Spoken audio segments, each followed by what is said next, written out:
importancia que le tenemos que tener a veces al consejo de la palabra.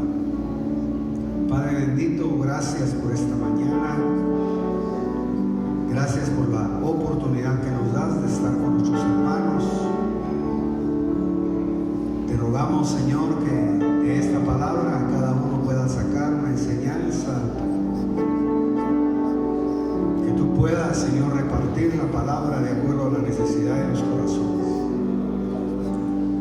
Creyendo que toda alma necesitada, Señor, regresará siempre con una porción que la misma palabra provee para que podamos caminar en estos días en el nombre de Jesús.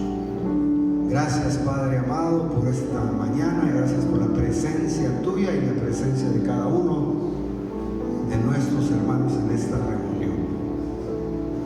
Gracias, Padre. Podemos, yo sé que han platicado, pero podemos saludarnos, hermanos, darnos la mano. Saludamos a los hermanos de Huehuetenango. Hay hermanos que vienen de Escuintla, los hermanos que hacen el esfuerzo de llegar.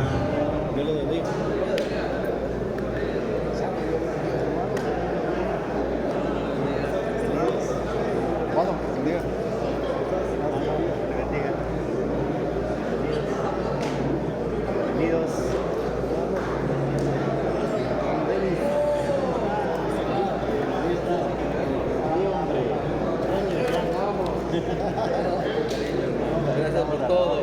Gracias, hermano. Gracias. Gracias, hermano.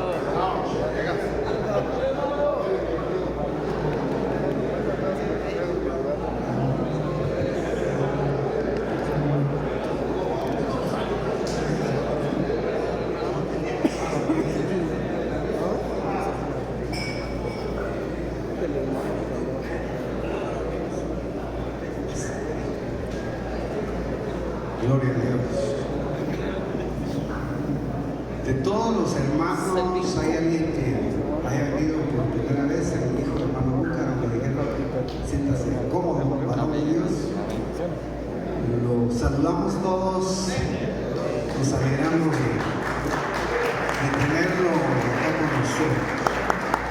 La bendición. Yo quisiera, hermano, aprovechar el tiempo y tal vez de la meditación que hemos estado haciendo es como la segunda parte del tema que se tocó hace algunos meses.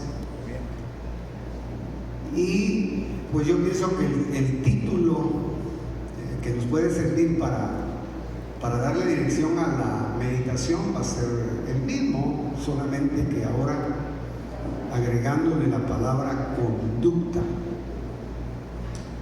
Yo le puse a esta reflexión, hermano, dos versículos encontré nada más como base para hablar sobre esto, y evidentemente tiene una parte que habría que, yo la voy a dejar como sugerida, y sí le rogaría que usted en sus espacios, en su tiempo, con sus fuentes de información, por supuesto, fuentes válidas, siguiera investigando el tema, porque es un tema que, aunque tiene fundamentos desde los días del principio, o quizás hasta mucho antes, está cobrando mucha vigencia en estos días. Voy a utilizar, hermano, dos pasajes que están, si usted me tiene un poquitito de paciencia.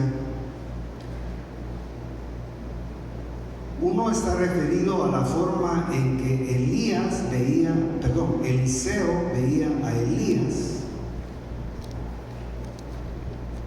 y el otro está referido al momento también en que Eliseo parte de la tierra. Porque ahí se da, hermano, ¿cómo le pudiera yo decir? Se cierra un ciclo de transmisión de padre a hijo y le da mucha validez, hermano, a la idea de que nosotros deberíamos de estudiar qué concepto realmente tenemos del patriarcado bíblico. Esto lo digo porque usted sabe, hermano, que ahorita como la cultura está sufriendo una transformación en cuanto al lenguaje, términos, costumbres, modales, la palabra patriarcado está siendo demasiado desprestigiada, atacada, al punto de que pues hay mucha gente, hermano, que ya en sus hogares, aún siendo cristianos, yo quisiera que usted lo considerara, hermano, que estamos viendo el entorno, valga la expresión, lo externo, y de alguna forma los entornos a veces se forman para irse cerrando. Se pueden hacer entornos muy amplios, se van cerrando, pero el objetivo es buscar una puerta para entrar a los entornos más íntimos, que sería en este caso la familia, el hogar. Yo solo quiero utilizar para darle la referencia, y está hablando del momento en que Elías es tomado por un torbellino al cielo. Está en Segunda de Reyes 2:11, y después vamos a hacer otros comentarios al respecto, pero ahí dice: y aconteció que mientras ellos iban andando y hablando. ¿Quiénes iban andando y hablando? Iban andando y hablando Elías y Eliseo. Uno estaba terminando su carrera ministerial y el otro iba a comenzarla. Importantísimo, porque en medio de que uno termina su carrera y el otro la comienza, esa relación la parte el manto que había utilizado el padre de Eliseo, y Eliseo obviamente toma el mismo manto y por el mismo manto duplica las obras que su padre espiritual hizo.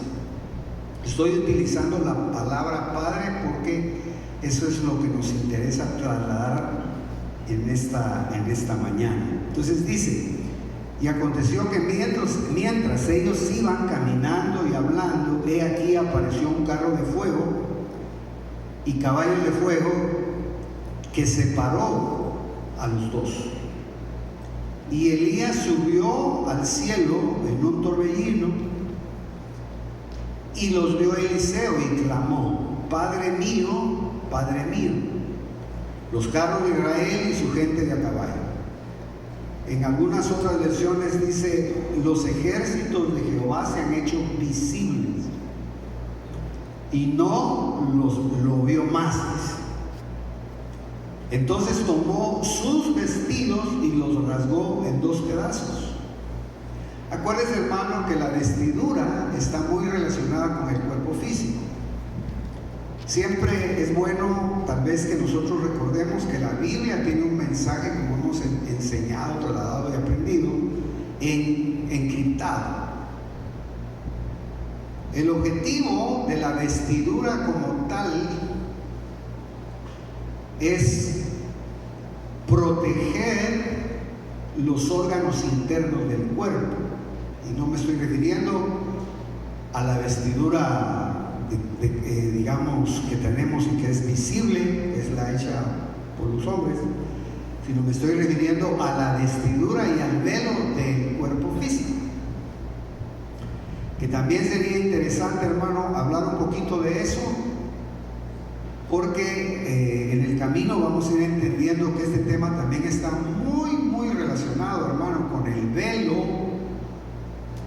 que se le demanda a la mujer, y que doctrinalmente se ha mal enseñado, como haciendo énfasis solo a la mujer, solo demandándole a la mujer, pero los hombres descuidan el velo de su carne.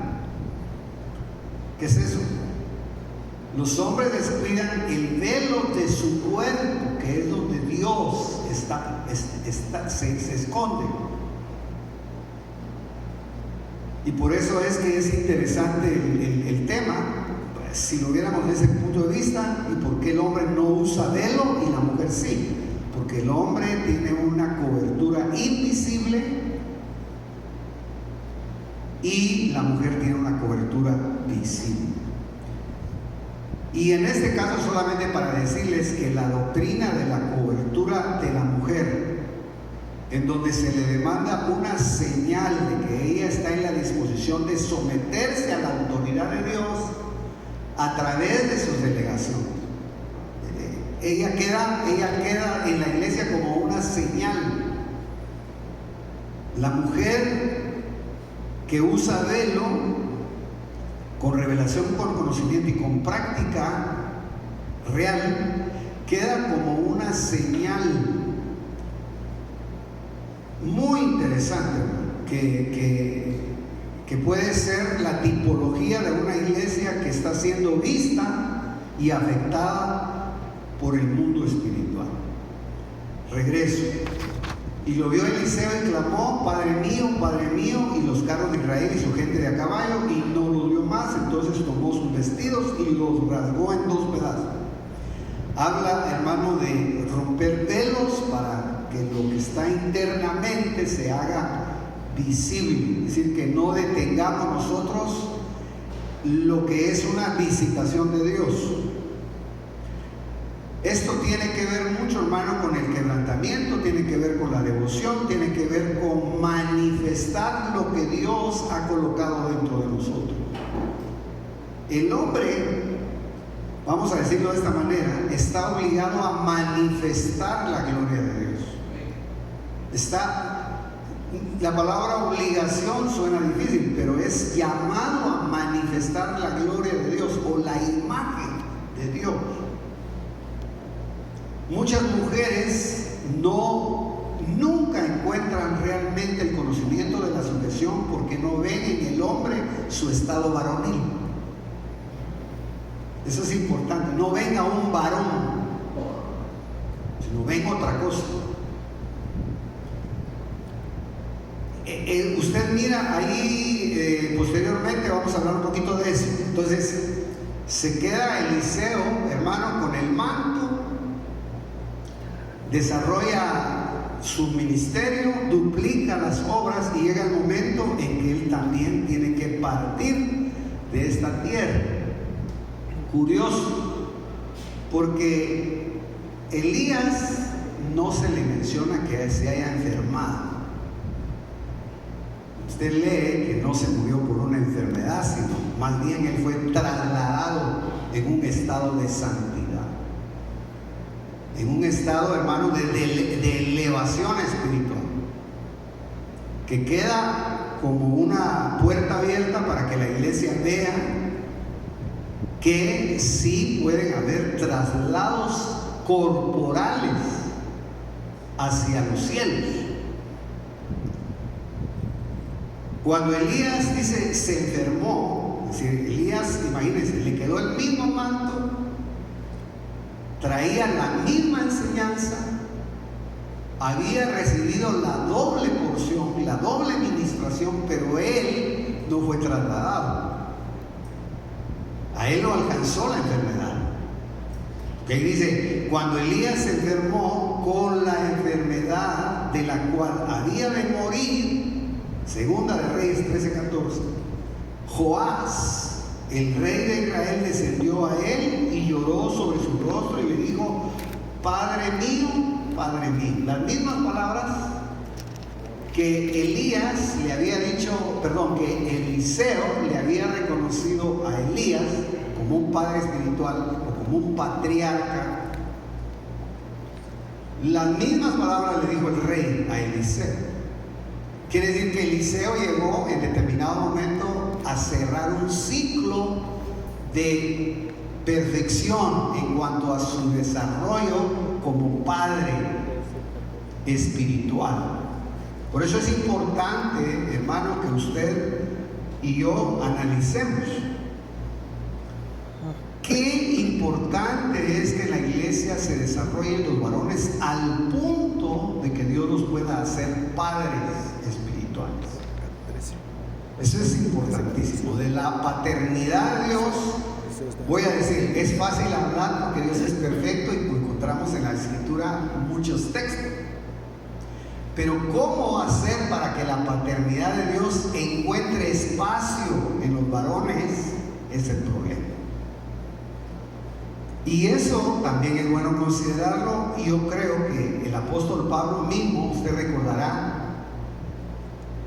que a la iglesia de Corinto le hace ese recordatorio y les dice: ustedes podrán tener muchas personas que hagan una función de ayudarlos como hay, de guiarlos, de orientarlos, pero no tanto como la función que él había llegado a alcanzar, que era engendrar a la iglesia espiritualmente. Acuérdense que el ayo trabaja en base, digamos, trabaja de una manera independiente a lo que es, digamos, la naturaleza de los padres. No es lo mismo ser ayo que ser padre. Entonces los ayos tienen la idea de cuidar lo que el padre sembró en el corazón de los hijos, o en el corazón del que están tutelando. Joás, el rey de Israel, descendió a él y lloró sobre su rostro y dijo: Padre mío, Padre mío. Entonces a mí me llamó mucho la atención eso, hermano. Me llamó mucho la atención porque entonces quiere decir que a Elías sí le aprovechó la doble porción. Él no pidió algo para desperdiciarlo, sino al final de su carrera se vio que él también llegó a dar una estatura. No se lo reconoció un plebeyo, no se lo reconoció un siervo del reino, sino se lo reconoció el que era cabeza del reino donde él había ministrado. Por eso es importante. Y si usted mira las palabras, dice: Padre mío, los carros de Israel y sus hombres de a caballo. Repitió la misma palabra para dejarle a usted la idea de qué importante es entonces que nosotros, en ese privilegio que nos han dado de salvarnos, vayamos desarrollando al punto de que un día podamos tener carácter paterno para cuidar la grey de Dios. Es decir, no es el hecho, hermano, de que me vayan a dar una función X en la congregación. Mucha gente se equivoca. Fíjese que mucha gente solo hasta que le dan su plaquita de coordinador o de diácono o de anciano o de lo que fuere, como que activa una función, y eso parece que fuera más por interés. No, nosotros debemos de llegar a desarrollar la función paterna porque ese es nuestro deber. Si usted cuida su grey familiar, está cuidando la iglesia. Hagamos, hermanos, solamente la evaluación. ¿Cuántos varones hay aquí hoy? Habrán unos 80. Fíjense, 150 matrimonios en potencia. En potencia, cuando digo en potencia, me refiero al hecho de que pueden llegar a ser padres o pueden ser padres como tal, o pudieron haber sido padres. Entonces hay muchos alrededor, y si cada quien hiciera esa función, estamos cuidando una grey, estamos cuidando un rebaño, cada quien de una manera mucho más cercana. Por eso los ministros, hermanos, terminamos errando porque estamos limitados en cuanto a esa parte del pastoreo que tiene que ver específicamente, hermano, ya en una relación de padre a hijo. En algunas congregaciones se ha querido implementar ese término, pero a veces ha sido contraproducente. Ahora, desarrollando un poquito el tema, Como la idea, hermano, es que se vaya despertando en nosotros e ir buscando en nosotros, tanto en lo personal como proyectándolo para los que tienen una función y los que tienen voz para ser oídos en el hogar, en un liderazgo o en la iglesia, es necesario. Yo revisé, hermano, la palabra varón o varonil, que la palabra varonil viene de varón, y la palabra varonilmente se puede considerar una palabra que está relacionada con el origen del hombre. Pero para darlo más preciso, en Números 24:18 dice: Edom será su posesión, también será una posesión Seir, su enemigo. Mientras que Israel se conducirá, en la versión Reina Valera, o creo que estas Américas dice, se conducirá con valor. 24:18. En otra versión dice, se conducirá varonilmente. Edom y Seir tenían un parentesco. Edom, usted sabe que es una tribu que desciende de Esaú, el hermano gemelo de Jacob, y fueron enemigos toda la vida, casi irreconciliables hasta el punto del encuentro aquel que tuvieron en el lugar donde hubo una administración de campamentos angélicos. Y no divorciemos, hermano, a la iglesia del mundo espiritual. Tratemos nosotros no de ser místicos y estar viendo, ¿cómo le dijera? Estar imaginando cosas donde no son, estar creando imaginaciones donde no son, pero no seamos también tan simples como para no pensar que la iglesia en su mover real arrastra o también mueve entidades espirituales angélicas. Eso no lo podemos nosotros negar. A mí me decía un jovencito esta semana, hermano, es un hombre que trabaja mucho, joven, y que por su mismo trabajo a veces tiene que transportar valores. No quiero hablar mucho de eso, sino solo dejarle esto del puntito. Y él, yo lo conté en la congregación, estaba muy impresionado porque el día que fue a hacer unos pagos, la persona que le habló le dijo: usted siempre camina con sus primos, ¿verdad? Entonces él se quedó pensando, no, sí, le digo, se parecen a su otro hermano. La realidad, hermano, es que esta persona vio sus coberturas angélicas.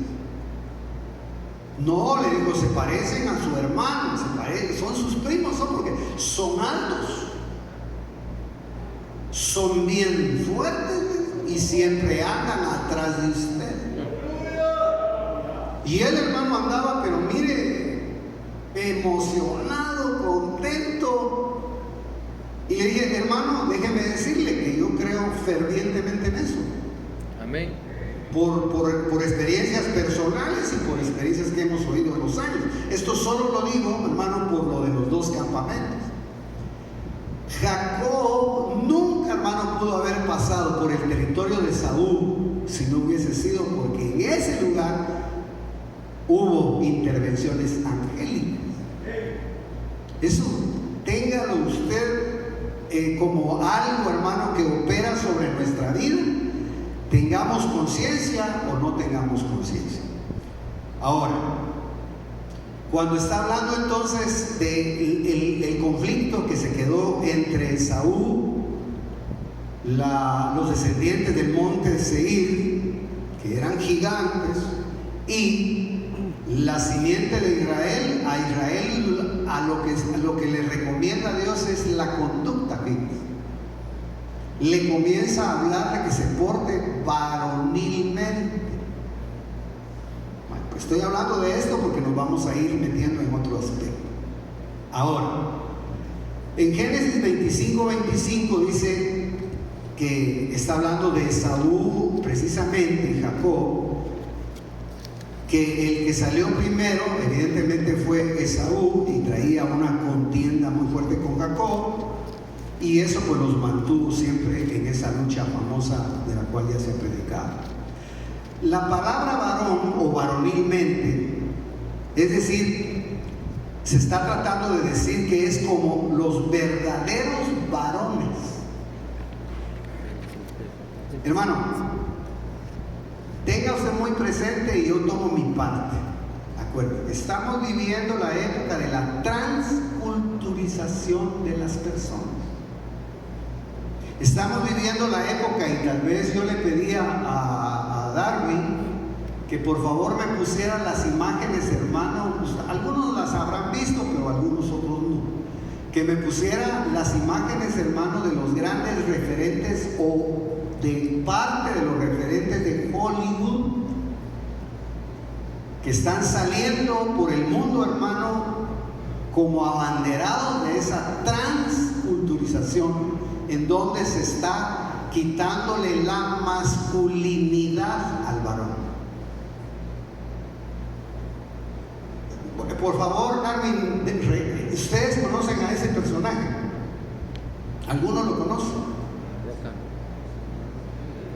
¿Alguno ha visto al programa de lucha de los de la UFC? Hablemos claro, no va a decir que no mira televisión. John Cena. Yo sí lo he visto. ¿Es John Cena, no?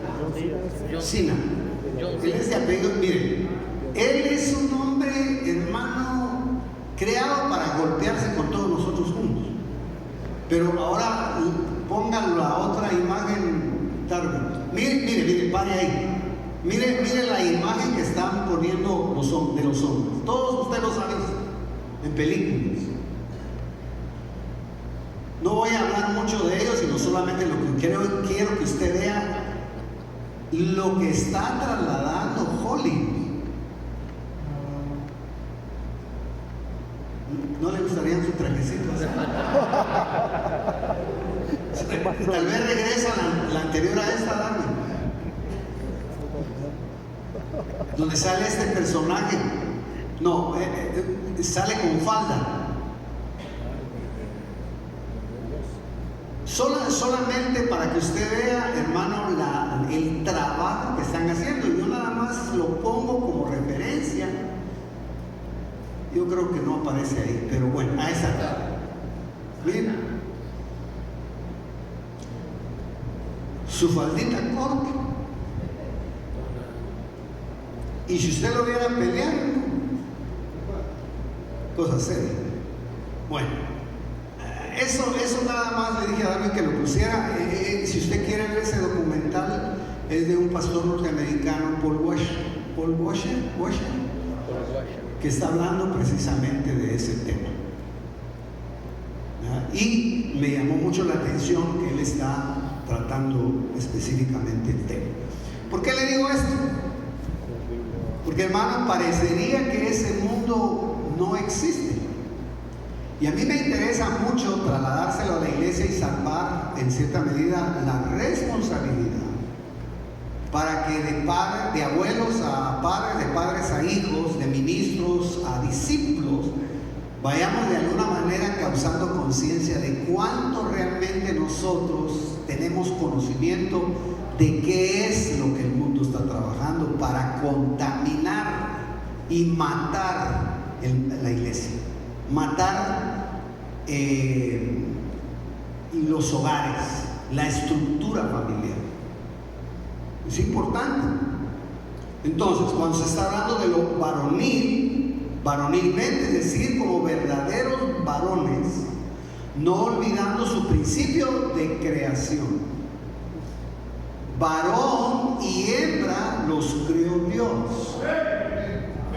No creó a medio varones y medio hembras. Varón y hembra los creó Dios. No olvidando su principio de creación y conservando su genética con la cual los creó Dios. Usted sabe, y aquí sería detenido quedarnos explicando un poquito eso, que ahora, hermano, la genética está interviniendo hasta en la parte de la concepción. Y vamos a seguir viviendo cosas mucho más fuertes, pero hay que tenerlo presente, ¿verdad? Hay fronteras ahí que, hermanos, van a tener que ser trazadas por gente que verdaderamente tenga conocimiento de la vida espiritual. Ni muy místicos, ni muy pragmáticos, ¿verdad? Por lo cual dice la Escritura: creó Dios al hombre a imagen suya, y a imagen de Dios lo creó, varón y hembra los creó. Entonces, esto lo hago como una mención, como mención solamente para que nosotros consideremos, hermanos, que en Cristo entramos en toda una etapa de restauración en cuanto, hermano, al concepto de lo que es ser varón y tener una conducta varonil. En 1 Corintios 16:13 dice: estad alertas, permanecer firmes en la fe, portaos varonilmente y sed fuertes. Precisamente yo estaba dando un tema a una iglesia el día jueves en la noche y estábamos hablando del velo. Y estábamos enseñando, hermano, que en Corinto era una ciudad donde había, hermano, como era una iglesia también muy incipiente doctrinalmente, y era una iglesia visitada por mucha efusividad de dones, el problema que estaba sucediendo ahí era que las mujeres estaban tomándole delantera a los varones, estaban haciéndose más preeminentes que los varones. Entonces Pablo tuvo que corregirlo y tuvo que enseñar precisamente que la mujer debe de estar velada. Y todo eso tiene una explicación que no tiene que ver solamente, hermano, con el pañito, sino tiene que ver con que la mujer está incrustada en toda una estructura de autoridad. Y no tiene que ver solo como la mujer independiente, sino usted mira que hay una versión que dice: el Padre es la cabeza de Cristo. El Padre está a la cabeza de Cristo.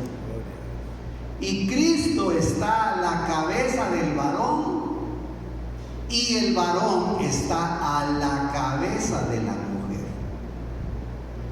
Entonces, cuando usted esta palabra la utiliza aplicándola en el término de lo que es una carrera, ¿quién es el que va a la cabeza de la competencia? Fulano de tal. Pero el que va a la cabeza, hermano, es el que sufre mucha presión, porque a él le toca romper vientos, pelear contra oposiciones. Es el que de alguna manera va siendo la punta de lanza, pues. Por eso es que usted mira que las aves son más inteligentes que nosotros, aquellas que vuelan en ángulo cerrado, en la punta. Están rompiendo el viento. Entonces, esa parte la digo porque era tan fuerte lo que había en Corinto, hermano, que practicaban cultos a Astarot, a las diosas femeninas. Habían sacerdotisas que se rapaban y habían sacerdotes que se dejaban el pelo largo, es decir, trastocaban la masculinidad y la feminidad por enseñanzas ancestrales. Y cuando se convirtieron y entraron a la iglesia de Corinto, esas costumbres llevaban. Por eso es que Pablo a las mujeres les comienza a hablar de la necesidad de que entiendan que la misma naturaleza de hacerse crecer el pelo les grita y les anuncia que tienen que velarse, porque ellas tienen por velo visible a su varón si están casados y tienen que someterse a la autoridad. Si esas verdades, hermanos, no las vamos entendiendo, muy probablemente se detiene mucho el mover del Espíritu, tanto en los hogares como en las iglesias. Parece una doctrina muy sencilla, pero va más profundo de lo que nos imaginamos, porque acuérdense que ahí la razón por la que se habla del velo es por causa de los ángeles. Y ese texto contextualizado lo lleva a Génesis 6. Algunos creen, hermano, que lo que les llama, de todo lo que les llamó la atención a los ángeles que dejaron su morada para tener relaciones sexuales con las mujeres, fue el cabello. Algunos llegan a pensar eso, pero esos son comentarios que están ahí. Si usted tiene el comentario de William Barclay, puede buscar 1 Corintios capítulo 11 y ahí le va a dictar mucho al respecto de esto. Bueno, esto lo digo nada más porque Pablo está hablándole a una congregación, hermano, donde se había infiltrado la feminidad. Estaba trastocada la congregación, entonces la estaban ordenando en una estructura espiritual. Ahora, si regresamos a los días de los jueces,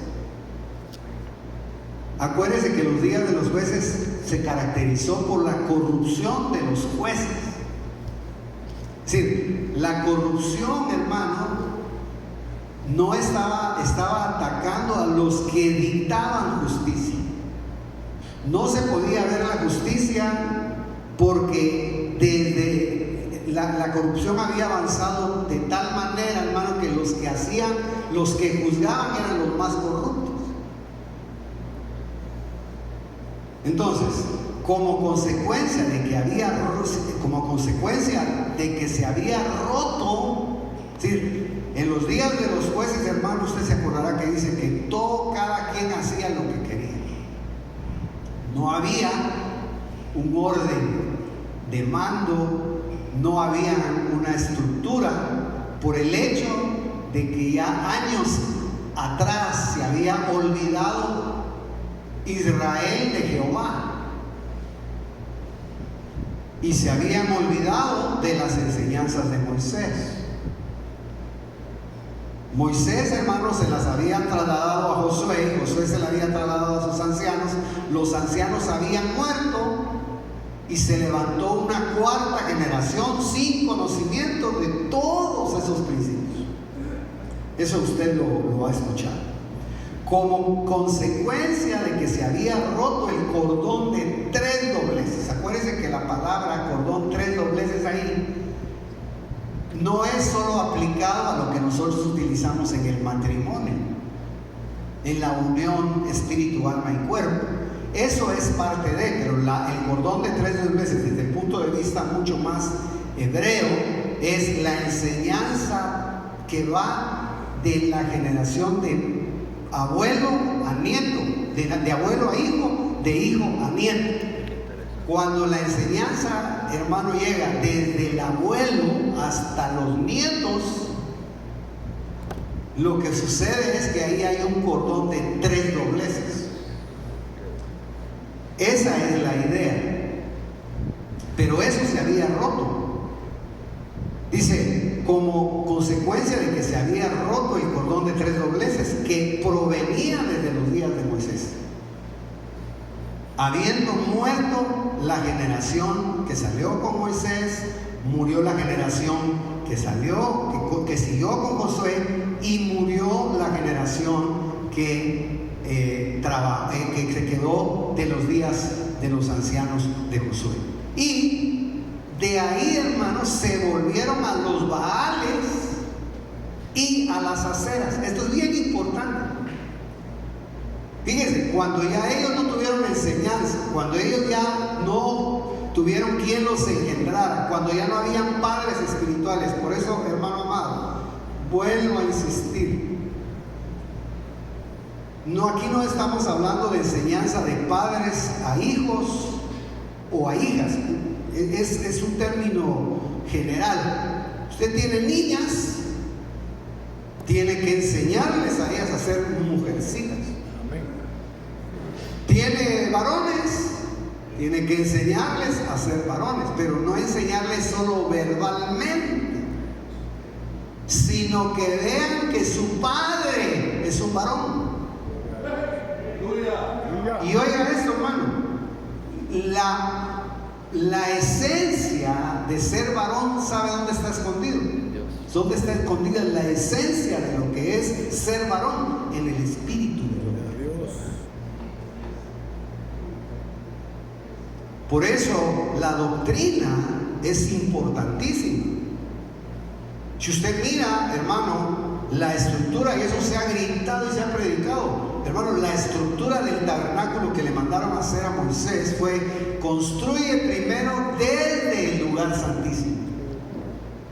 Comienza a trabajar en la vida de Israel desde el espíritu, después el alma y después el cuerpo. Hay doctrinas, hermano, que solo se ocupan del cuerpo. Si las ovejas comen bien y van a los restaurantes y están prosperando humanamente, qué bueno, aunque estén muertos espiritualmente. Eso no lo voy a discutir, hermano, pero debe ser integral la enseñanza. Y llevémoslo a nuestra casa. No podemos darle a nuestros hijos solo lo material. No puede usted, hermano, si su hijo, su nieto, esto yo lo digo y usted lo regula, pero usted no puede venir, hermano, y si un hijo le hace berrinche porque quiere algo puramente material, ¿será que esa es su necesidad? ¿O será que lo que necesita es ser trabajado en su espíritu? ¿Será que lo que necesita es ser trabajado en su alma para que lo material no lo destruya? Esa es la labor que nosotros tenemos que hacer. Y hermano, todavía faltaría. Voy a ver cómo estoy con mi tiempo, hermano, perdone, porque hoy sí.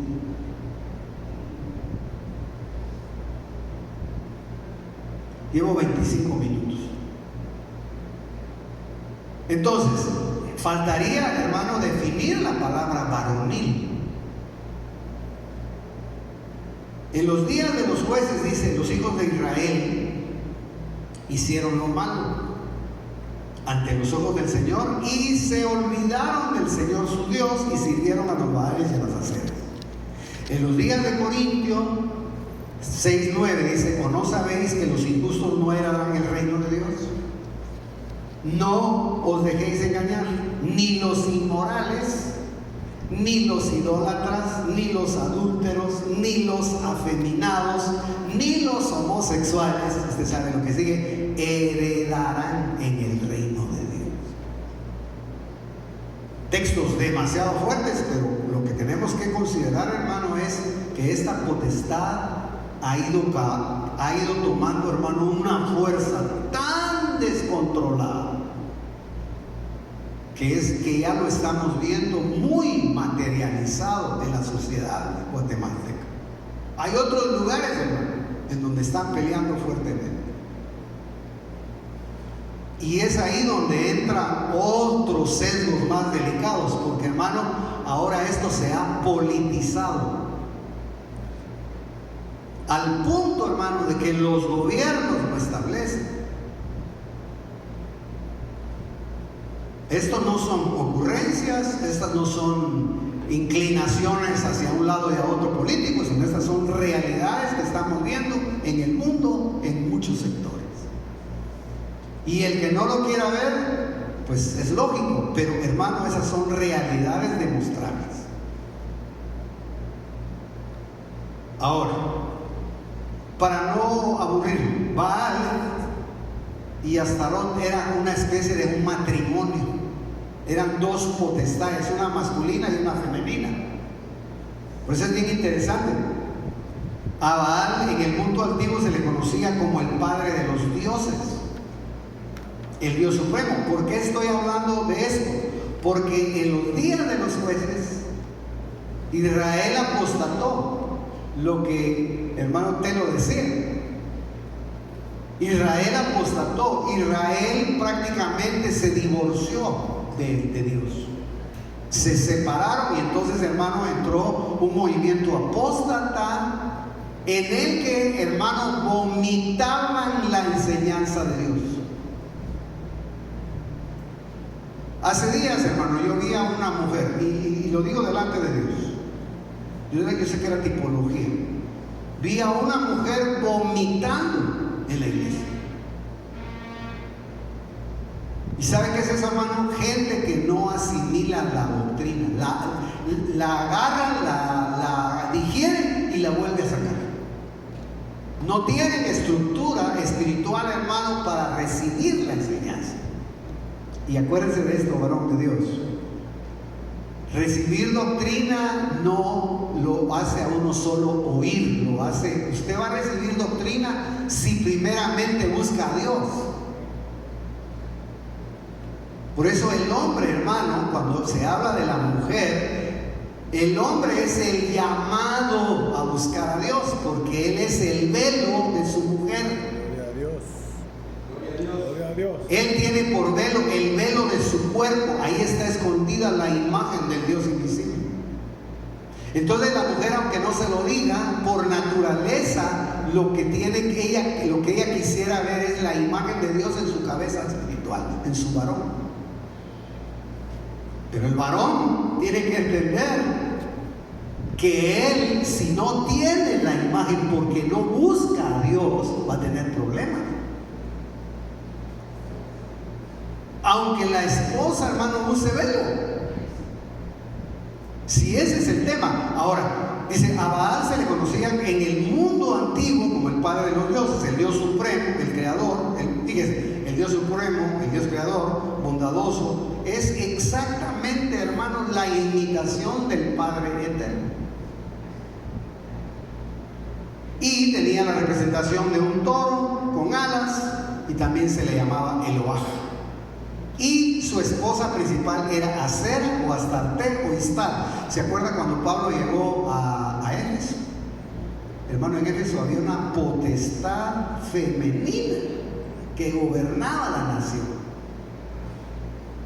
Y acuérdense, cuando llegó Pablo ahí, hermano, comenzó la gran batalla, porque él llegó a derribar esa potestad. Ahora, el tema no es solamente verlo así macro, sino el problema es que de alguna manera esas entidades se manejan por medio de demonios. Cuando usted estudia la palabra demonio, yo estaba estudiándola anoche, hermano, viene de daimon o daimona. Pueden ser entidades masculinas o femeninas. Es decir, hermano, que los demonios les han de haber quitado el cuerpo por la aberración en la que cayeron, en la que, hermano, ya no, si tuvieron o no tuvieron el conocimiento o perdieron el conocimiento de lo que era la separación entre lo masculino y lo femenino, para aplicarlo a nuestros términos actuales. Por eso, no veamos el homosexualismo, y es bueno decirlo, no veamos el homosexualismo solamente como un fenómeno, hermano, que se está trasladando de generación en generación a través de culturas. Eso tiene un trasfondo mucho más profundo. Eso tiene, hermano, un trasfondo en el que si el padre y la madre no tienen un concepto real de lo que es el matrimonio, de alguna manera no van a tener, hermano, la capacidad de discernir espiritualmente con qué género de espíritu están peleando, ya sea familiarmente o en los ambientes en donde se mueven.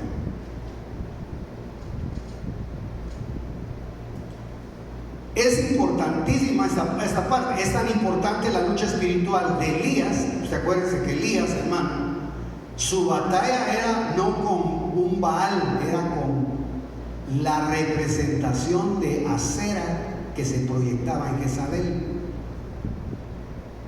Una potestad femenina, y por eso aquí entramos, hermano, a lo de Elías. Esto es importante. Y Elías dice que tenía que aparecer antes. Porque Elías, hermano, fue el que él creía que estaba, hermano amado, peleando solo. Pero realmente no estaba peleando solo. Dios tenía reservada gente que no la había hecho visible y que sí realmente estaban en una condición de virginidad espiritual. No creo que de otra manera. Estaban en una condición en la que su espíritu y su alma estaban en perfecto casamiento. Por eso, ¿quién de ustedes que tienen años de estar caminando con nosotros oyeron el tema, el divorcio del alma y el espíritu? ¿Alguno de ustedes oyó ese tema? Porque ese tema estuvo caminando en el link por muchos años.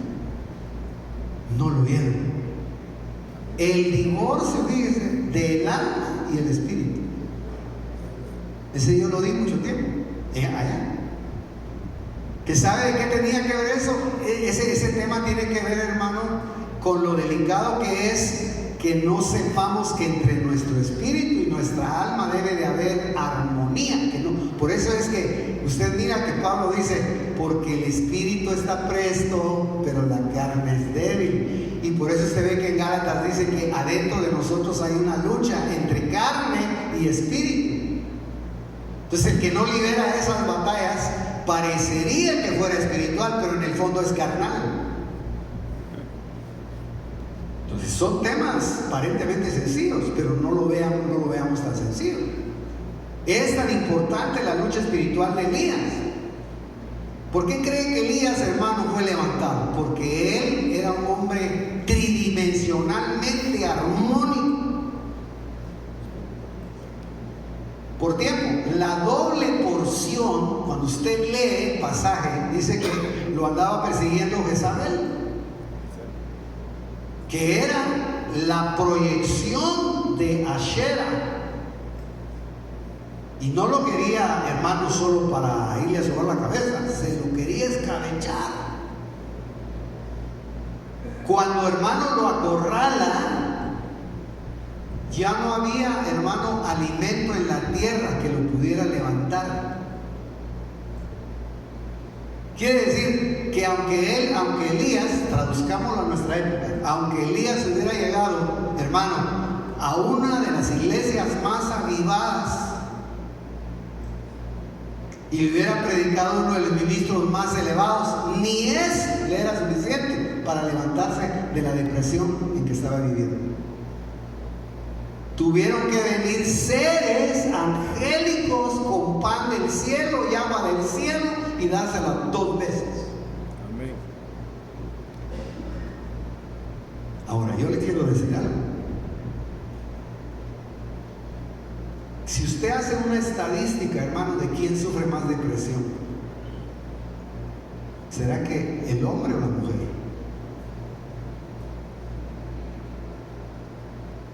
Fíjese que es más dado a ser depresivo el hombre. Cuando usted ya hace un estudio, yo se lo digo, hermano, porque en los años que yo he ministrado, el hombre sufre más a veces de depresión que la mujer.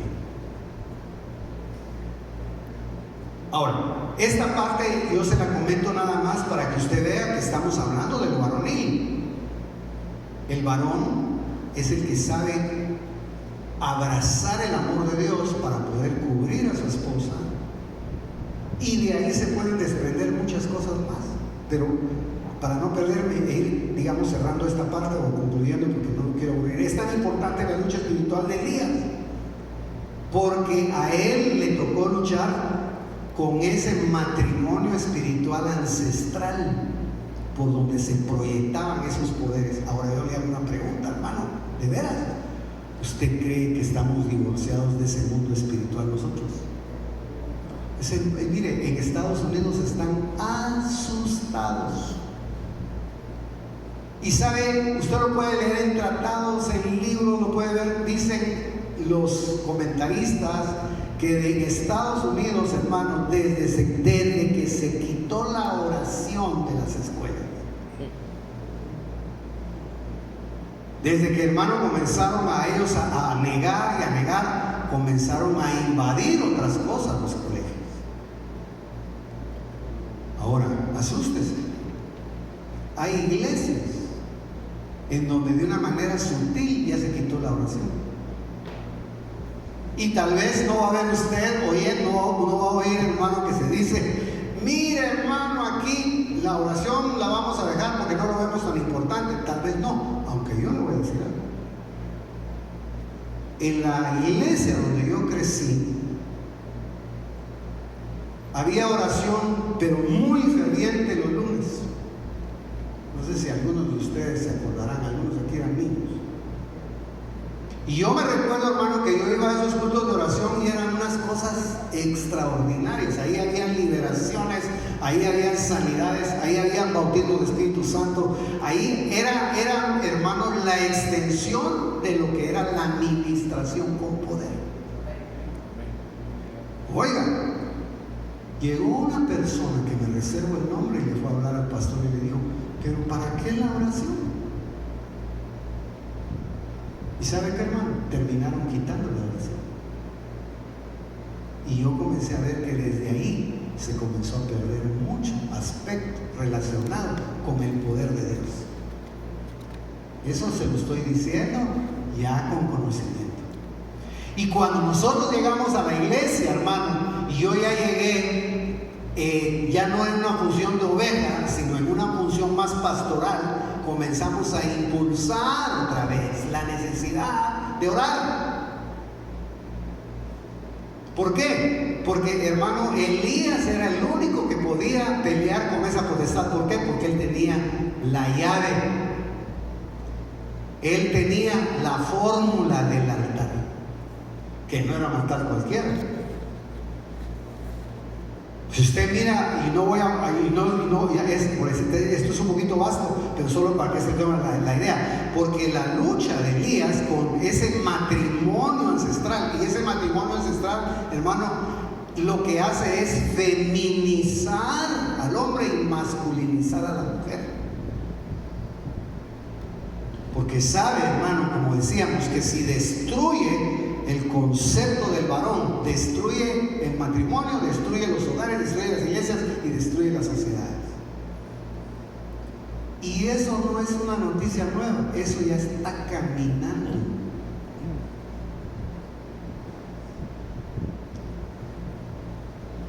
Ahora, ¿cuál fue la pelea realmente de Elías? Ahora pues dice, él no se puso a reprender, él no se puso a gritar. Él lo único que dijo: esto lo vamos a definir como altar. Amén. Dijo: aquí vamos a ver quién sabe hacer altar y quién no sabe hacer altar. Y después vamos a ver quién lo hizo bien y sobre quién hay respuesta y sobre cuándo no hay respuesta. Amén. Esto se lo digo, hermano, porque la oración no es estar gritando. No es yo le doy órdenes a todos los ángeles. Mejor ni lo haga. Mejor averigüemos si tenemos altar, si sabemos hacer altar. ¿Por qué digo esto? Ahora pues dice: envía a reunir, dice, conmigo a todo Israel en el monte Carmelo, junto a los 450 profetas de Baal, los masculinos, por decirlo de esa manera, y 400 profetas de Ashera, que comen en la mesa de Jezabel. Dice: para esos días, hermano, era tan fuerte la contaminación en Israel que la adoración, el que no adoraba a Baal era sujeto de persecución. Por eso fue que Elías dijo: todos los profetas los han escabechado, solo yo me quedo. Y usted sabe, como dice la escritura, la divina respuesta le dijo: no solo tú quedas, hay todavía 7,000 que yo me he reservado por gracia y están escondidos y están preservados. Ahora, no olvide este detalle, hermano. Esto de lo que estamos hablando no es para hacer un espectáculo de quién ora más o quién ora menos. Porque casi lo que le dijo el Señor a Elías fue: tú que eres de los que realmente conoces cómo se construye el altar, y mira, estás angustiado y estás perseguido por una potestad femenina, tengo 7,000 que tú ni siquiera sabes y que están preservados. En otras palabras, ellos son los que han hecho la verdadera función.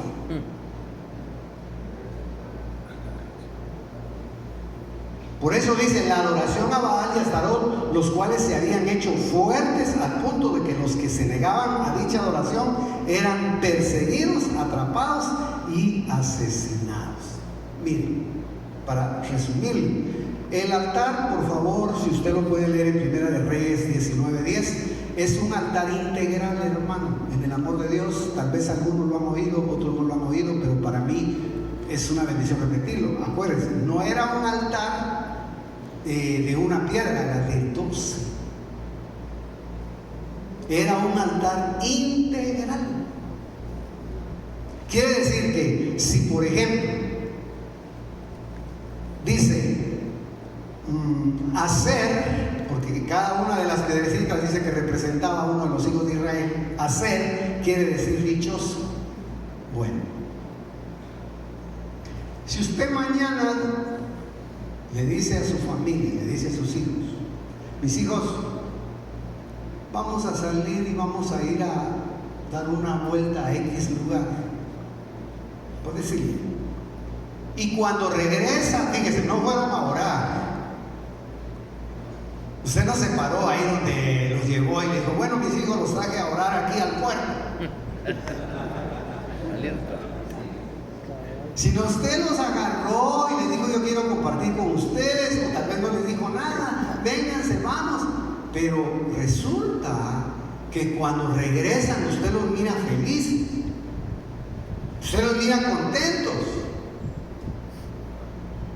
Y probablemente internamente ellos puedan venir diciendo: ah, qué precioso, qué rico, qué dichoso me siento, qué alegre. Yo oí esa frase hace días de un varón que se fue con su papá a acompañarlo a una actividad. ¿Sabe qué me dijo? Me sentí dichoso ver a mi papá, me dijo. Resulta que papá estudió en la escuela militar de Cobán y celebraron los 70 años de la inauguración de la escuela militar de Cobán, y a él lo invitaron y dice que regresaron todos los tenientes, coroneles, generales y todos allá, y hermano dice que se abrazaban, era una cosa tremenda, lloraban. Pero el hijo de él, que no vio nada de eso, cuando vio a su padre cómo lo abrazaban, me dijo: hermano, cómo lo amaban, de veras yo vengo dichoso. Estoy poniendo el ejemplo para decirles de que qué le sirve a usted orar si después se anda agarrando del gorro con sus hijos. Su altar no es completo, ahí no cabe pero ni la pezuña del buey.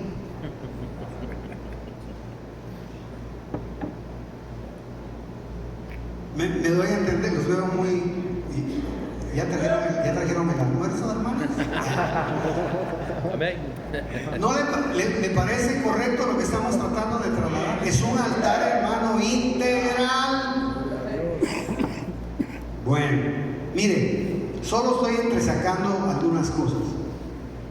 Judá, alabado. La palabra alabar también quiere decir exaltar las virtudes de alguien. Hay padres que no le ven nada bueno a sus hijos.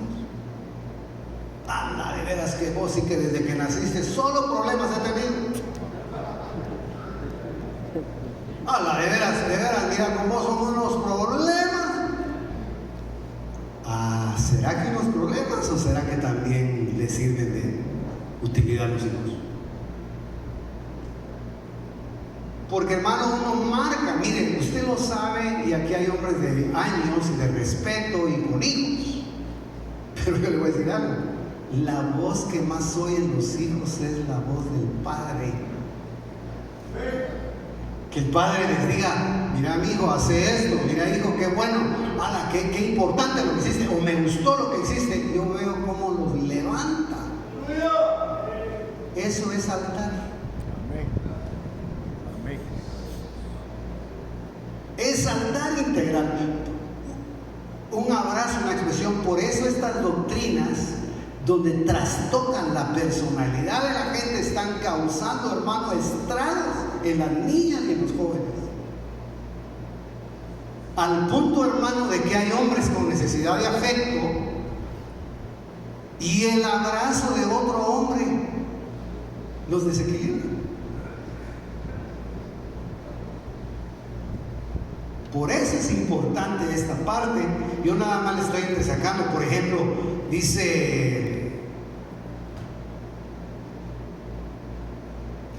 Neftalí, el que lucha. Usted cree que sus hijos no tienen batalla,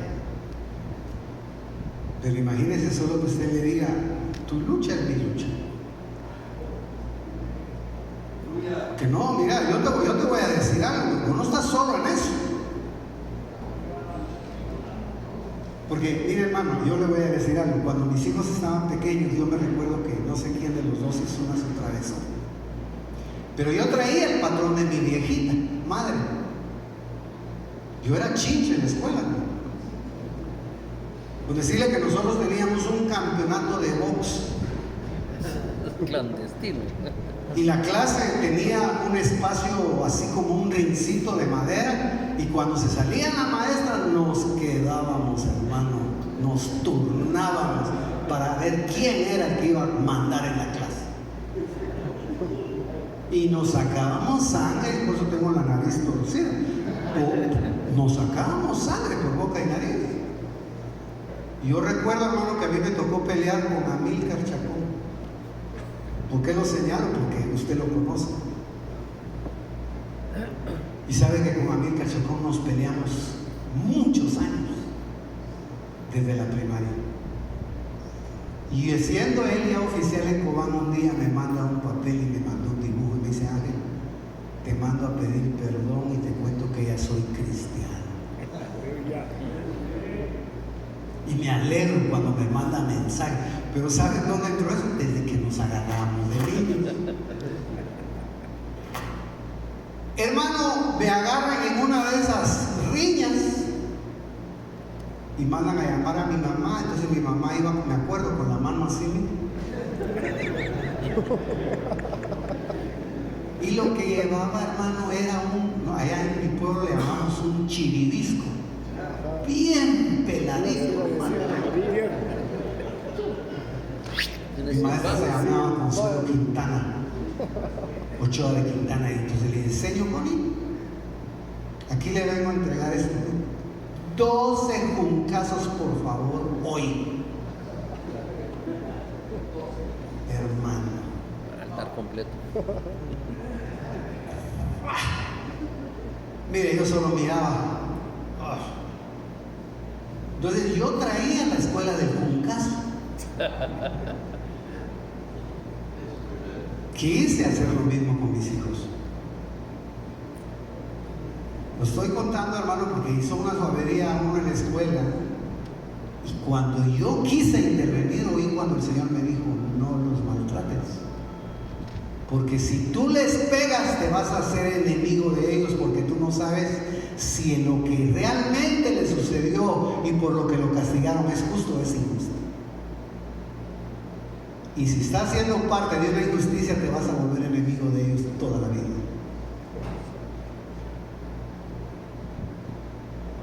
Y sabe que, hermano, me salió del corazón decir: yo estoy con vos. Aunque hayas hecho lo que hayas hecho, yo estoy con vos. Porque soy tu padre y para eso me puse. ¿Cómo cree usted que es Dios?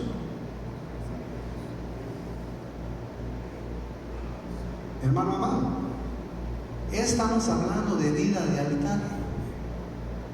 No vaya, por favor, usted a traer 12 piedras y va a entrar a su casa.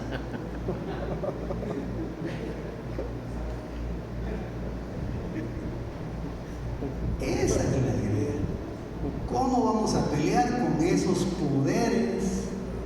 Haciendo un altar integral.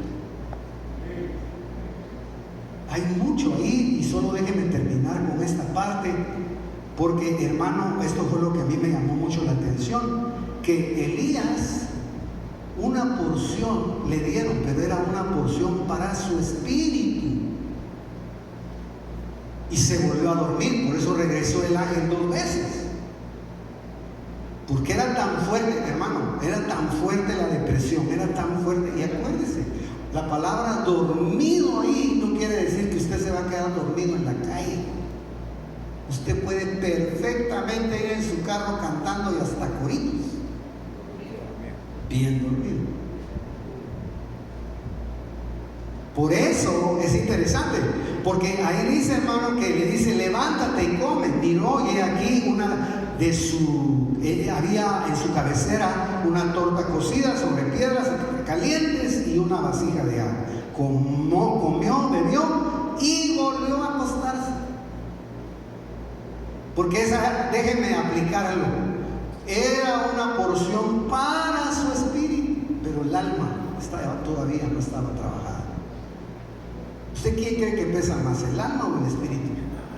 Es una balanza. Si el espíritu está muy despierto, pero el alma está muy cargada, el alma le pone en pie al espíritu. Si el espíritu está muy cargado y el alma está muy liberada, es al revés. Por eso, a eso se debe el tema que yo le decía del matrimonio entre el espíritu y el alma.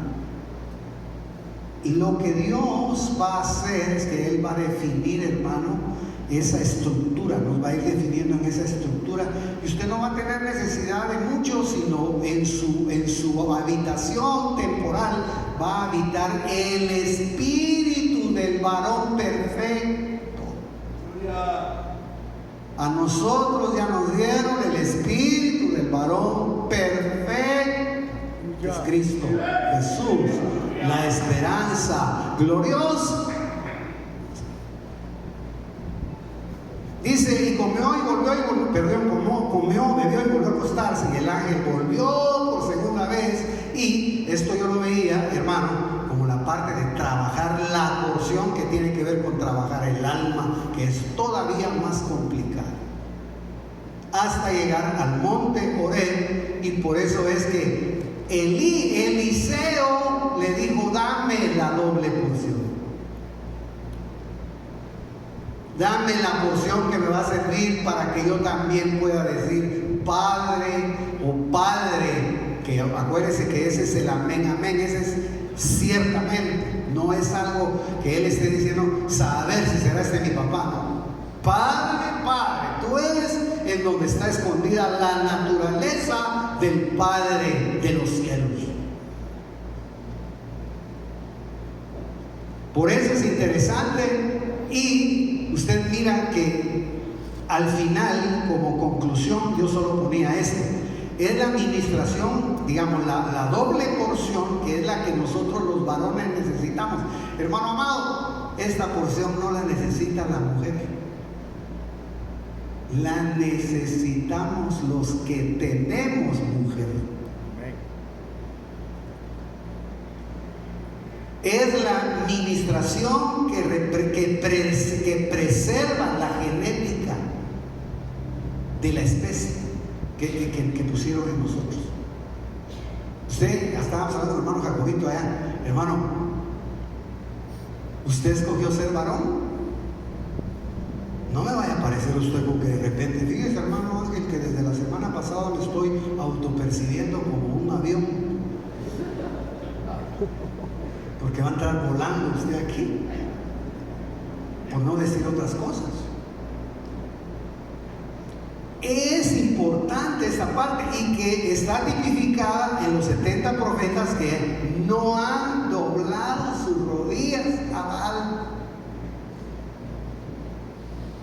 y que no se tiene conocimiento de su ubicación geográfica. Ellos son un misterio. Se lo voy a decir de otra manera: el que no ha doblado sus rodillas a Baal es un misterio para el diablo. No lo puede descifrar el enemigo. Es un misterio.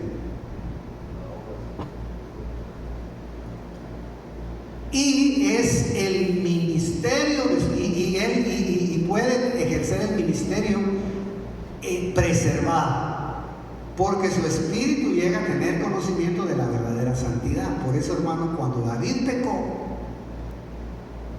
David dijo: Señor, por favor, no quites de mí tu Santo Espíritu.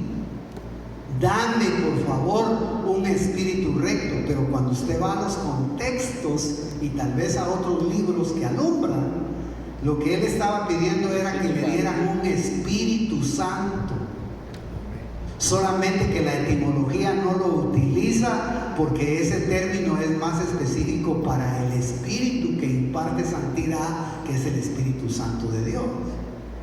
Pero cuando David estaba diciendo: dame un espíritu recto, hermano, lo que estaba diciendo en etimología más apegada es: por favor, Señor, dame un espíritu, que mi espíritu humano llegue a ser santo.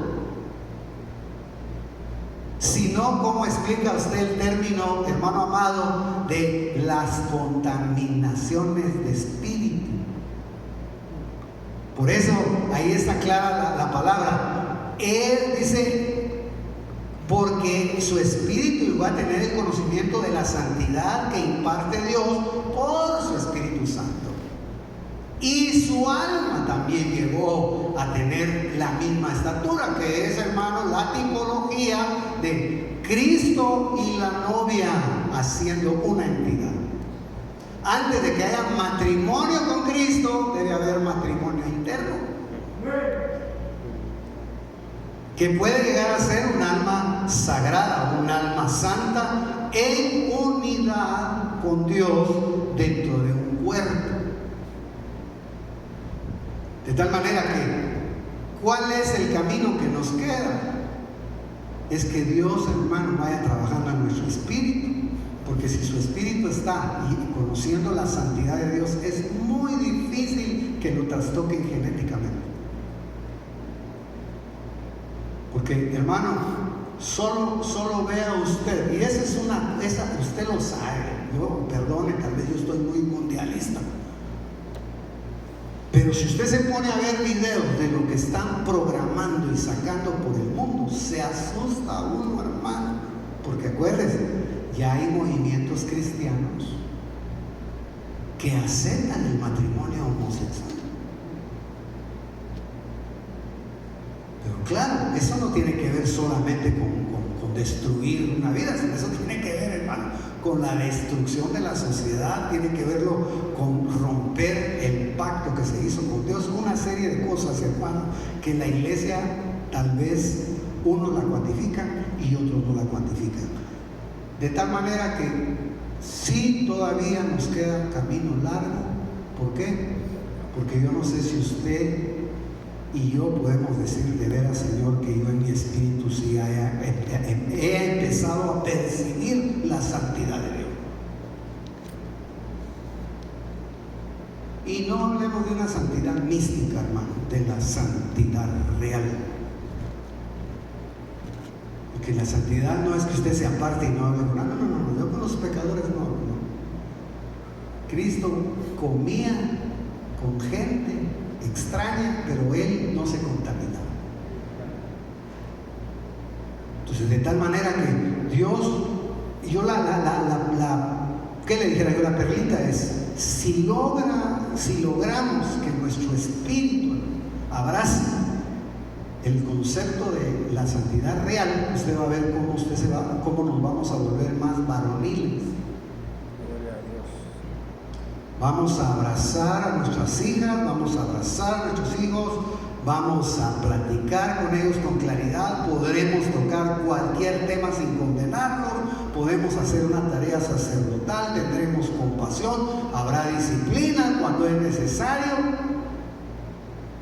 habrán todas unas características que son de un varón. Y eso muy subliminalmente lo necesita ver la mujer. Está usted muy callado, pero hasta ahí lo dejo.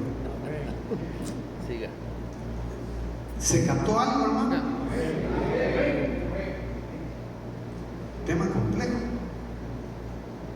pero precioso. Así es que no se trata, si su espíritu, hermano, está en ese estado, usted no va a ver su ropa.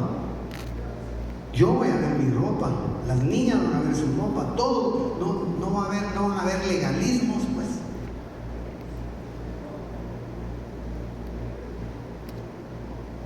Sino, tengo una frase de un ministro que dijo: tu moda externa determina tu condición interna. Según como nosotros estemos internamente, hermano, así va a ser como vamos a tener nuestras expresiones externas. Le damos gracias al Señor. Si hay alguna inquietud, una aportación, una pregunta, lo que fuera, dejamos ese espacio. Amén, hermanos. Preguntas directas para dar tiempo. No es fácil el tema, hermano. No es porque yo, ese hermano. Hermanito, Mateo 23:9, por favor. Mateo 23:9.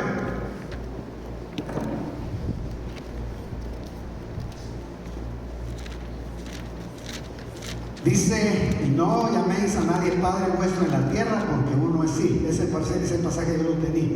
Está hablando evidentemente, hermano, de quitarle la eminencia al Padre Eterno, ¿verdad?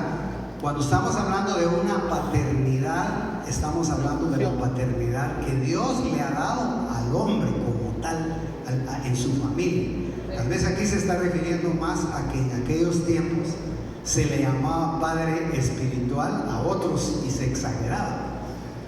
Aunque Pablo sí deja ver que pueden haber personas que tienen tal condición espiritual para ejercer una función de paternidad espiritual, por lo que le dijo a Onésimo, le dijo: yo soy, en otras palabras, tu padre espiritual, porque te engendré en mis prisiones. Entonces la paternidad nada más que es insustituible es la del Padre Eterno. Y en el término, hermano, también lo que está corrigiendo ahí es que le estemos llamando Padre, perdone la expresión, a cualquiera. Un Padre tenemos nada más en los cielos. Amén. Hermano Luis. Dios lo bendiga. Y fíjese de que tenía la duda por lo que dice en Génesis 45:8. Lo voy a leer. Sí. Dice: así pues no me enviasteis acá vosotros, sino Dios, que me ha puesto por padre del faraón. Entonces la pregunta es: ¿José creció tanto hasta para tener una característica paterna sobre impíos? Y uno lo puede tener. Sí, es que fíjense, hermanos, ¿a cuántos de nosotros no nos toca a veces orientar a gente que no tiene conocimiento de las cosas espirituales? Si la paternidad, el pecado de la paternidad, ¿sabe dónde es? Donde uno sí abusa, donde uno ya impone. Pero acuérdense ustedes que si hablamos de la paternidad, por ejemplo, hay padres putativos, hay padres del alma, hay padres del espíritu, hay padres biológicos. Hay gente que hace función de padre sobre otro sin ningún interés, como lo hizo José, padre del doctor, me recuerdo yo, que hablaba del padre putativo, que son aquellas personas, hermano, que hacen una función paterna sobre alguien que tiene necesidad de paternidad, pero la cualidad es que no se aprovechan de la condición de la persona. Encuentran a un huérfano, pero no lo manipulan, sino lo desarrollan, lo hacen crecer y lo dejan en libertad. O le devuelven la paternidad de Dios. Pues eso es interesante. Tío, Juelito. estuvimos viendo un contexto en donde hay un matrimonio integral, ¿verdad? Como padre que cubre a la esposa y que es de aquellos que no tienen su hogar integral, que son padres solteros, que están divorciados, que han puesto en mal la esposa al papá, etcétera. De alguna manera, digamos, no es que haya descalificación, pero sí va a haber problema. Porque a eso me refería yo cuando hablaba de que la mujer, cuando se está hablando del velo, realmente lo que está haciendo Pablo ahí no es particularizar, enseñándole a la mujer que se tiene que sujetar al varón, sino le está enseñando que ella es parte de una estructura espiritual en donde hay jerarquizaciones de arriba hacia abajo y de abajo hacia arriba. Ahora, si no entiende tanto el hombre como la mujer su ubicación, lo que puede hacer es entorpecer el crecimiento espiritual. Es como digamos, yo me ponía a pensar el caso del centurión. ¿Por qué Cristo admiró al centurión? Porque él tenía bien clara la fe práctica. Dijo, yo le digo, lo que en otras palabras le dijo, si tú sueltas la palabra, yo estoy seguro que esa palabra no va a tener contratiempo en el camino, porque yo sé lo que es la autoridad. Yo soy hombre bajo autoridad. Y también tengo gente bajo mi autoridad. Y le digo a este que vaya, y va, y a la inversa, y le digo a mi siervo que haga, y hace. Entonces, esas tres funciones son las que a veces entorpecen el desarrollo de una entidad, ya sea matrimonial, congregacional, o en cualquier área donde se tenga que cultivar la autoridad. El tema de la autoridad es bien complejo, porque también tenemos que dejar espacios a que la gente lo conozca y lo abrace. Entonces, Pablo, yo pongo el ejemplo del apóstol Pablo ahí, él está enseñándole a la iglesia, y me imagino que pasaron años hasta que la iglesia fue calzando como congregación en Corinto, como el matrimonio. Digamos, si habláramos de los matrimonios que comienzan, dimos algunos conceptos el día que se habló del divorcio. Un concepto que se dio no es lo mismo la boda que el matrimonio. La boda es el ritual puramente donde se firma el contrato, pero el matrimonio comienza cuando uno comienza a convivir con su esposa. Ahí es donde comienza el matrimonio, porque comienza una unión tripartita, y eso implica todo un tiempo. Quiero decir con eso, por lo que tú decías, porque eso se da mucho, no hay matrimonio perfecto, pues, pero sí tampoco es justificación como para no poder tomar en consideración los principios de Dios. El que los logre practicar mirará la eficacia con más facilidad del mundo espiritual. El que no tendrá de alguna manera sus desequilibrios o el entorpecimiento. No hay para dónde. Amén. Hermano. Hermano pastor, veía yo a la luz de la palabra y conforme a la enseñanza, la importancia de la sujeción y lo delicado que es la rebelión y la desobediencia, porque al salirse uno de la cobertura que es el Señor, que Él es nuestro reino, se corre el peligro de que el espíritu se tuerza, y ahí empiezan los problemas. Así lo veía yo, así como varones, correcto, y que el enemigo quiera trastocar esa identidad, aprovechando el que mire que se sale de la autoridad, así como le sucedió a él, ¿verdad? Que él se rebeló y ahí fue su caída. Sí, y por eso es que yo hacía alusión, hermano, a la doctrina del velo. Y decíamos que tal vez en el caso del varón, yo siempre me había preguntado por qué el varón no usa velo, aunque el judío usa un manto de oración. Pero el varón, digamos, en su proyección más occidental, cuando ya me puse a estudiar, el velo es su propio cuerpo. Eso quiere, como decíamos, eso quiere decir que el hombre tiene que cuidar su estructura física. ¿Por qué? Porque él, dentro de él está la presencia de Dios, y su cobertura no es visible, su cobertura es espiritual. Pero el hecho de que no la mire no quiere decir que no cuide el velo de su cuerpo con buena conducta. Si tiene buena conducta, entonces no tendrá contratiempo con su cobertura que no mira. No, por eso decía, no seamos tan pragmáticos como para pensar que el mundo espiritual. Mire hermano, usted lo sabe y aquí hay gente de años, pero a veces los brujos saben más y tienen más experiencias que la iglesia. Yo escuchaba el testimonio de un brujo, hermano, que se iba y se venía y se desaparecía. Se iba a un lugar y se iba a otro lugar, hermano, y hacía toda una serie de rituales. Entonces digo yo, sea o no sea cierto, sí, definitivamente hay un mundo espiritual. Si ellos se atreven a hablar de esas cosas, cuanto más la iglesia, que es la entidad en donde está el resguardo de la verdadera presencia de Dios. No se puede, hermano, de alguna manera dejar sin considerar esas cosas. Mi hermano Angelito, cuando usted hacía la pregunta, ¿por qué las mujeres no miran el estado varonil?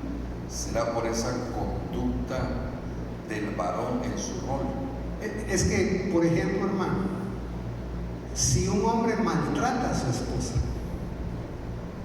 ¿qué es lo que viene a suceder? Eso no es una conducta varonil. Eso es porque fíjese, hermano, que por ejemplo Astarot era una potestad que dentro de sus características era que no tenía nada de feminidad, sino era violenta. Por eso le digo que trastoca. Entonces, si un varón ya es mucho más, se va más allá en su trato con una mujer, la mujer instintivamente no está viendo lo varonil de su esposo.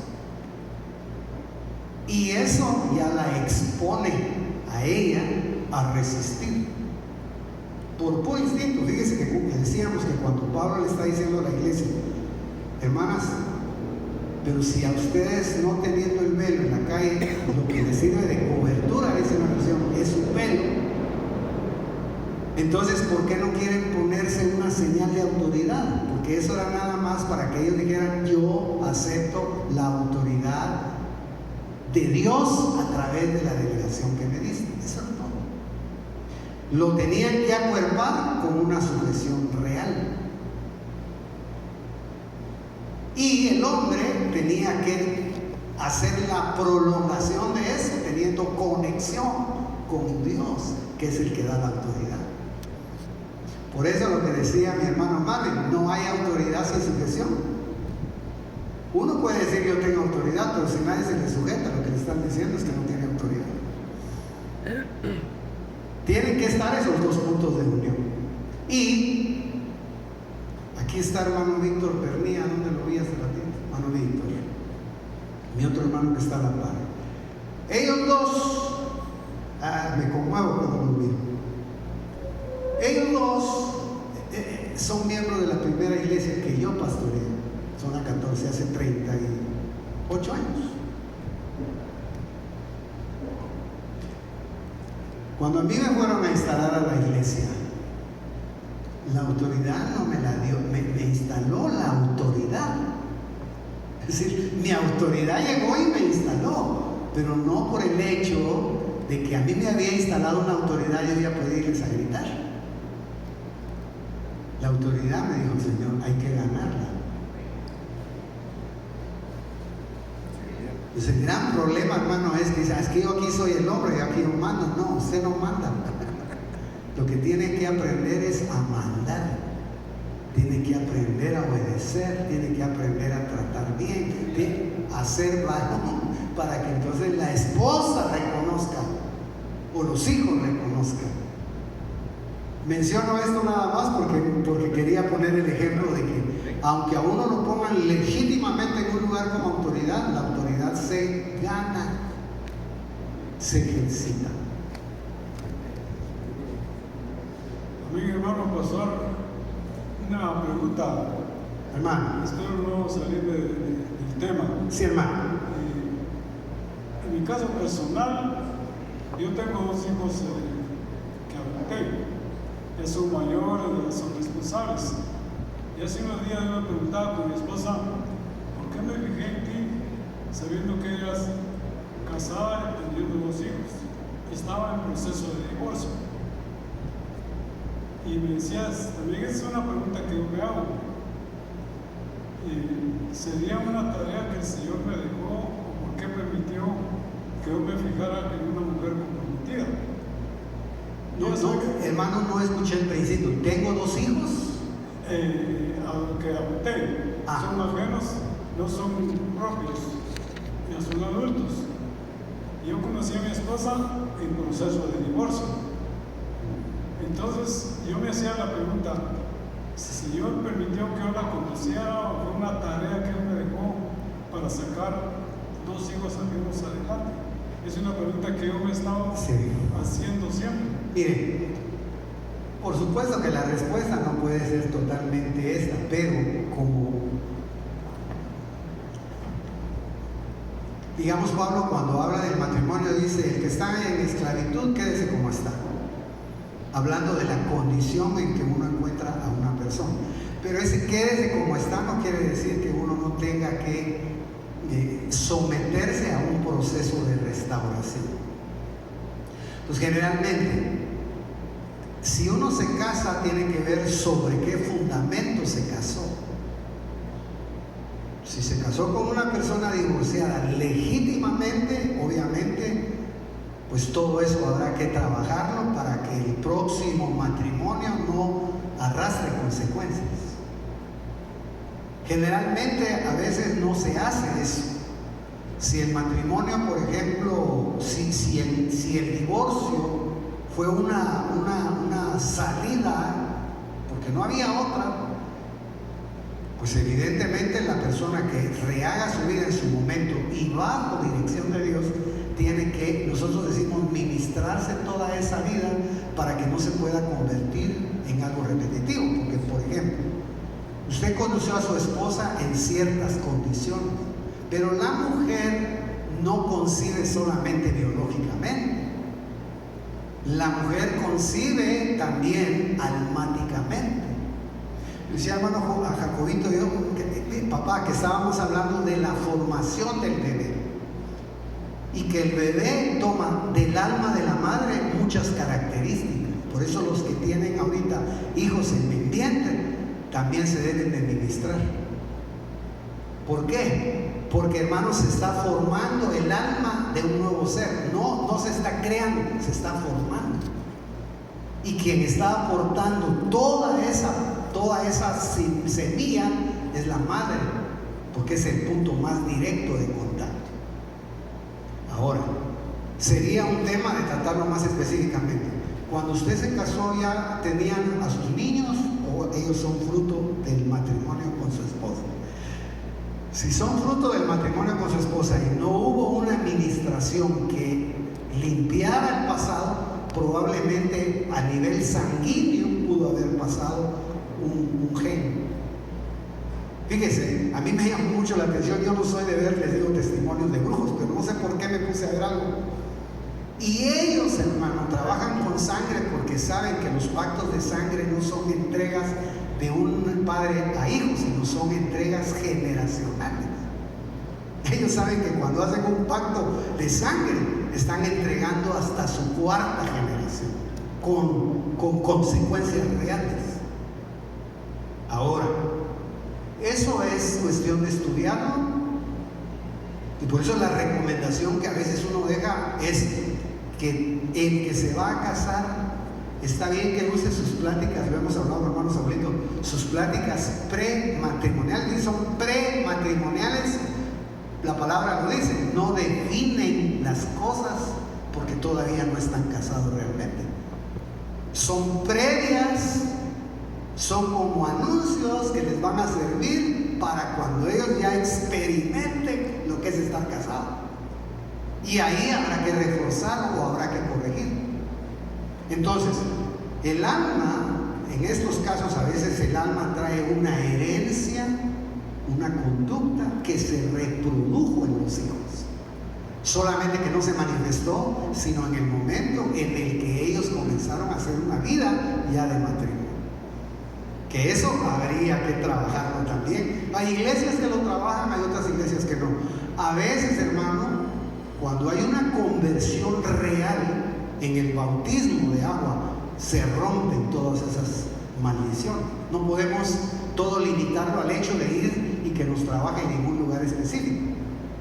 Por eso yo soy un poco dogmático en el bautismo de agua, que no sea también una carrera en la que se obligue a alguien, sino que sea algo que brote como el resultado de un genuino arrepentimiento.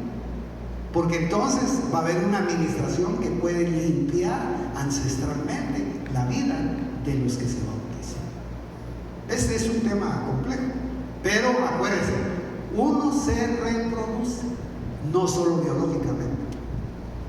Uno se puede reproducir también en sus costumbres y en sus áreas almáticas. Y pueden viajar costumbres de generación en generación a través de lo hereditario. Eso es bien complicado, pero sí es algo que se puede trabajar. La administración para mí ha sido una de las herramientas más lindas porque se permite hacer regresiones de alma. Permite que el hombre pueda regresar a su base original y comenzar a reordenar su vida en lo que tiene que ordenarse. Amén. Hermano Rabita. Hermano Benito, buenos días. Con respecto al sometimiento de la esposa o el esposo, la Biblia habla cuando el Señor Jesucristo, Dios, se sometió al Padre voluntariamente. Pero en nosotros es diferente, por supuesto. Por ejemplo, yo cuando me casé por lo civil tenía 18 años y pasé todo ese tiempo sin casarme por la iglesia. Cuando el Señor me alcanzó, entonces el orden que había que someterse, y es que es difícil que la mujer se someta si uno no está ordenado. Es que eso es lógico. Entonces me casé por la iglesia, sencillamente, y las cosas cambiaron.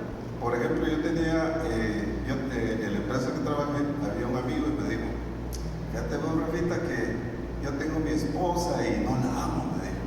Ay, ¿por qué vos? Y ya tengo 3 hijos, pero no la amo. ¿Y por qué? Mira, cuando yo me casé tenía un hijo, y eso le dolía a él, que ya debía tener un hijo. Y entonces, mira, le dije, la verdad, como el alma del hombre, uno demanda mucho a la mujer, ¿no? Que sea virgen, que sea santa, y uno no lo es, pues.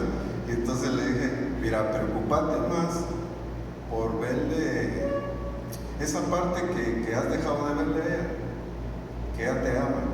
Si yo siento que ella me ama, pues enfócate en eso, ¿no? Y entonces va a crecer el amor y vas a ver que es la mujer que Dios te tenía preparado.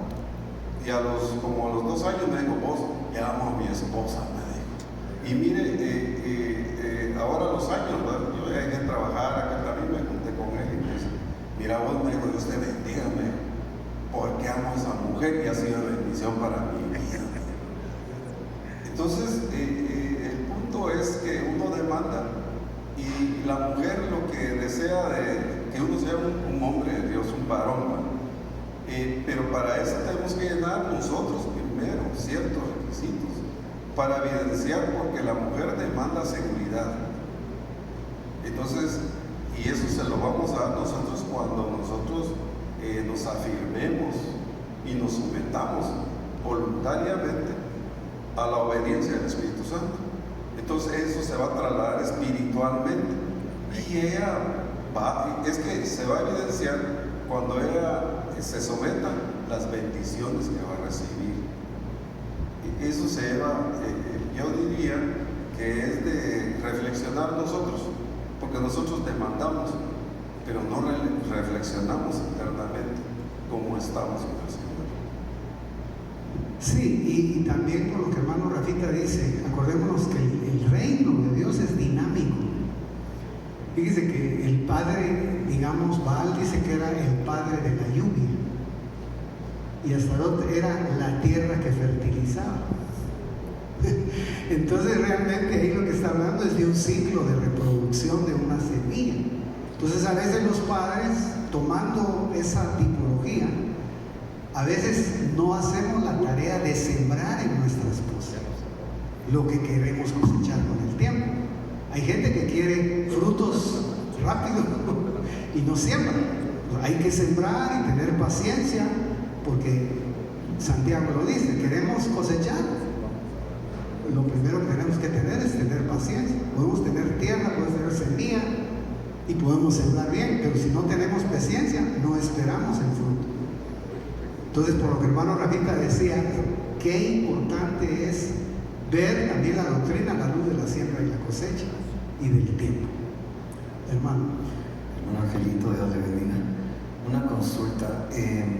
Yo tengo la duda, ¿qué función cumple en la familia la mujer que está separada o divorciada, pero que es temerosa de Dios y se separó por X o Y razón de su esposo, pero ella puede tomar la figura paterna para poder inducir o tutelar a sus hijos cuando es divorciada? Ella es la única temerosa de Dios y se quedó con sus hijos propiamente.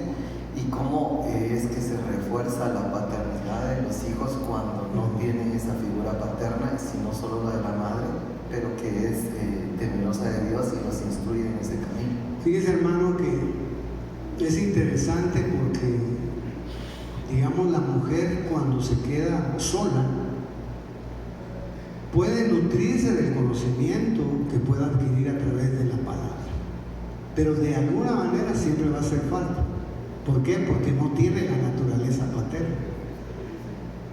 De alguna manera, vamos a decirlo en estos términos, Dios proveerá de una persona que complemente, que puede ser familia, puede ser el abuelo, puede ser un tío, o puede encontrarse eso en la iglesia. Por eso, si ustedes consideran o analizan, a la iglesia se le demanda perfección en cierta medida. ¿Por qué? Porque a veces en la iglesia, era lo que decíamos, hay ministros que hacen esa función. Yo estoy un poquito, hermano, en desacuerdo cuando solo en la iglesia se oye, mira mi hijo, mira mi hija, vos sos mi hijo. No, eso es algo que se hace y tiene que hacerse de una forma muy cuidadosa. ¿Por qué? Porque estamos como que entrando a un terreno que le corresponde solamente al padre de la persona. Y si yo no hago bien esa función, me puedo meter a camisa de once varas. Porque no tuve, es que, hermanos, aquí tendríamos que hablar de la reconstrucción de lo que es ver a un hijo nacer, engendrarlo, nacer y verlo desarrollado. Yo últimamente que he visto casos acá de cómo nacen bebecitos, me impresiona la relación del niño con la madre y la relación del niño con el padre. Cómo los niños, hermanos, reconocen al padre, pero de una manera impresionante. Entonces, de tal forma que es insustituible el padre, pero no tan sin esperanza, porque ahí es donde entra la paternidad de Dios. El problema es donde el Señor la pueda canalizar. Puede ser que, mire, yo no tuve padre, pero la paternidad en mí la hicieron 3 tíos. Uno principalmente, que era en el que yo veía la paternidad.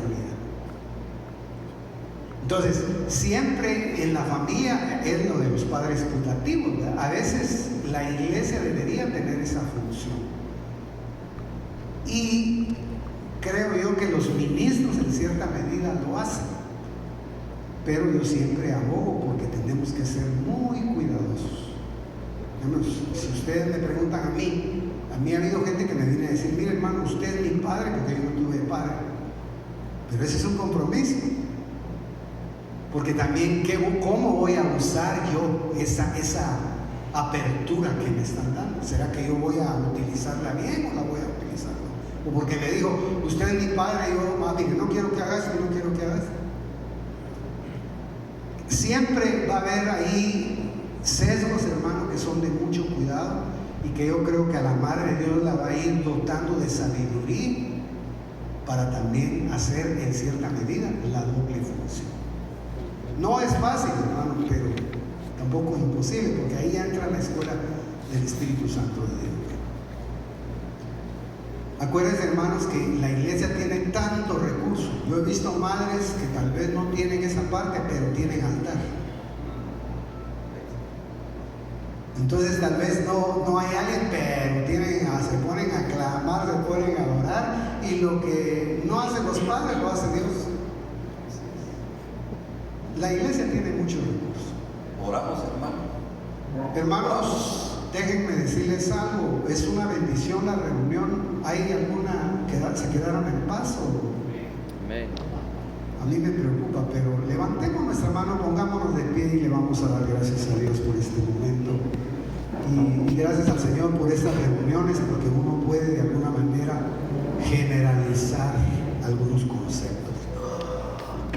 Que la palabra lo pueda ayudar. Y no lo deje ahí, hermano. Tenga usted niños chiquitos, tenga niños o jóvenes, sea usted abuelo o sea abuela.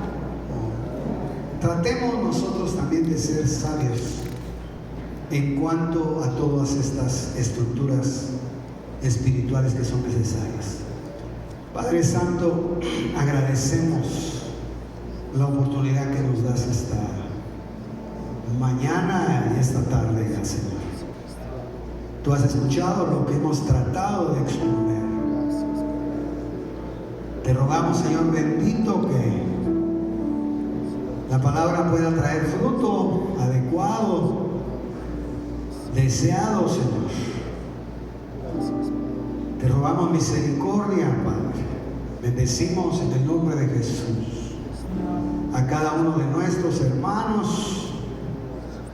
Padre, dales a ellos la dirección para que tu palabra, Señor, pueda causar fruto al 100%, Señor, en el nombre precioso de Cristo. Gracias, Señor.